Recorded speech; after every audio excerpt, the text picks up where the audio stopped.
का जो परिसर है, ये परिसर एक ऐतिहासिक बिल्डिंग है।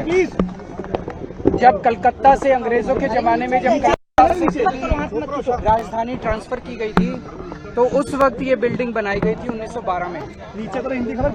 इस बिल्डिंग में 2022 में तत्कालीन स्पीकर श्री रामनिवास गोयल जी के प्रयास से ये पता चला कि एक कोने में एक फांसी घर था।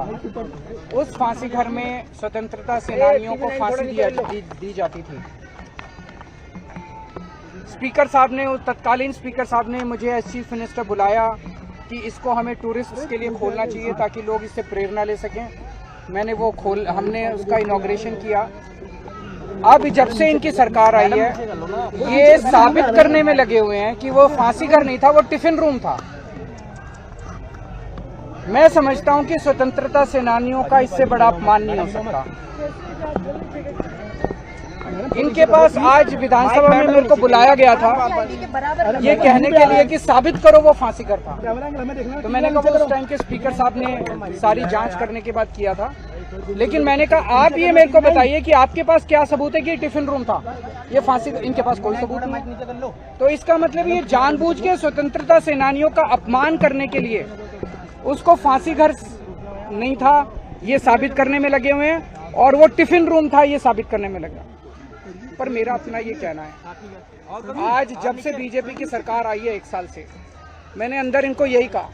मैंने कहा दिल्ली का बुरा हाल हुआ पड़ा है, दिल्ली वाले रो रहे हैं, दिल्ली वाले वापस आम आदमी पार्टी की सरकार को याद कर रहे हैं। चारों तरफ दिल्ली में कूड़ा ही कूड़ा है, पोल्यूशन का बहुत बुरा हाल है, सड़कें टूटी पड़ी हैं, मोहल्ला क्लिनिक बंद किए जा रहे हैं, अस्पतालों में दवाइयां नहीं मिल रही हैं, पानी के हजारों रुपए के बिल आ रहे हैं, बिजली के हजारों रुपए के बिल आ रहे हैं, बिजली की कटौती हो रही है, चारों तरफ हाहाकार मचा हुआ है। मैंने कहा तुम्हारे को केवल एक ये मुद्दा मिला है टाइम खराब करने के लिए, केवल इसी के लिए तुम कर रहे हो।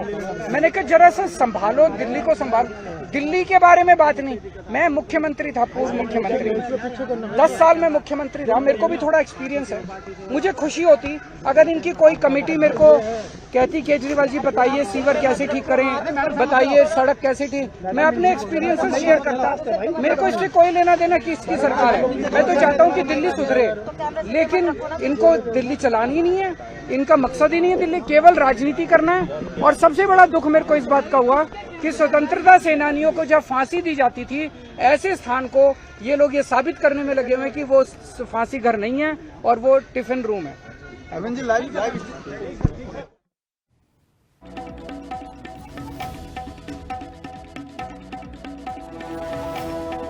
ਤਾਂ ਸਿੱਧਾ ਤੌਰ ਤੇ ਆਮ ਆਦਮੀ ਪਾਰਟੀ ਦੇ ਸੁਪਰੀਮੋ ਅਰਵਿੰਦ ਕੇਜਰੀਵਾਲ ਪ੍ਰੈਸ ਨੂੰ ਸੰਬੋਧਨ ਕਰ ਰਹੇ ਸਨ ਅਤੇ ਇਸ ਮੌਕੇ ਉਹਨਾਂ ਨੇ ਜਿੱਥੇ ਬੀਜੇਪੀ ਦੀ ਦਿੱਲੀ ਸਰਕਾਰ ਤੇ ਗੰਭੀਰ ਇਲਜ਼ਾਮ ਲਾਏ ਤਾਂ ਸਿੱਧਾ ਤੌਰ ਤੇ ਆਜ਼ਾਦੀ ਘੁਲਾਟੀਆਂ ਦਾ ਅਪਮਾਨ ਕਰਨ ਦੇ ਵੀ ਇਲਜ਼ਾਮ ਲਾਏ। ਕਾਬਲੇ ਗੌਰ ਹੈ ਕਿ ਦਿੱਲੀ ਵਿਧਾਨ ਸਭਾ ਜਦੋਂ ਅਰਵਿੰਦ ਕੇਜਰੀਵਾਲ ਪਹੁੰਚੇ ਸਨ ਤਾਂ ਉਦੋਂ ਬੀਜੇਪੀ ਲੀਡਰਾਂ ਵੱਲੋਂ ਉਹਨਾਂ ਦਾ ਵਿਰੋਧ ਕੀਤਾ ਗਿਆ ਸੀਗਾ ਅਤੇ ਉਹਨਾਂ ਨੂੰ ਅੰਦਰ ਨਹੀਂ ਜਾਣ ਦਿੱਤਾ ਜਾ ਰਿਹਾ ਸੀ, ਜਿਸ ਤੋਂ ਬਾਅਦ ਆਮ ਆਦਮੀ ਪਾਰਟੀ ਨੇ ਵੀ ਕਈ ਗੰਭੀਰ ਇਲਜ਼ਾਮ ਬੀਜੇਪੀ ਤੇ ਲਾਏ।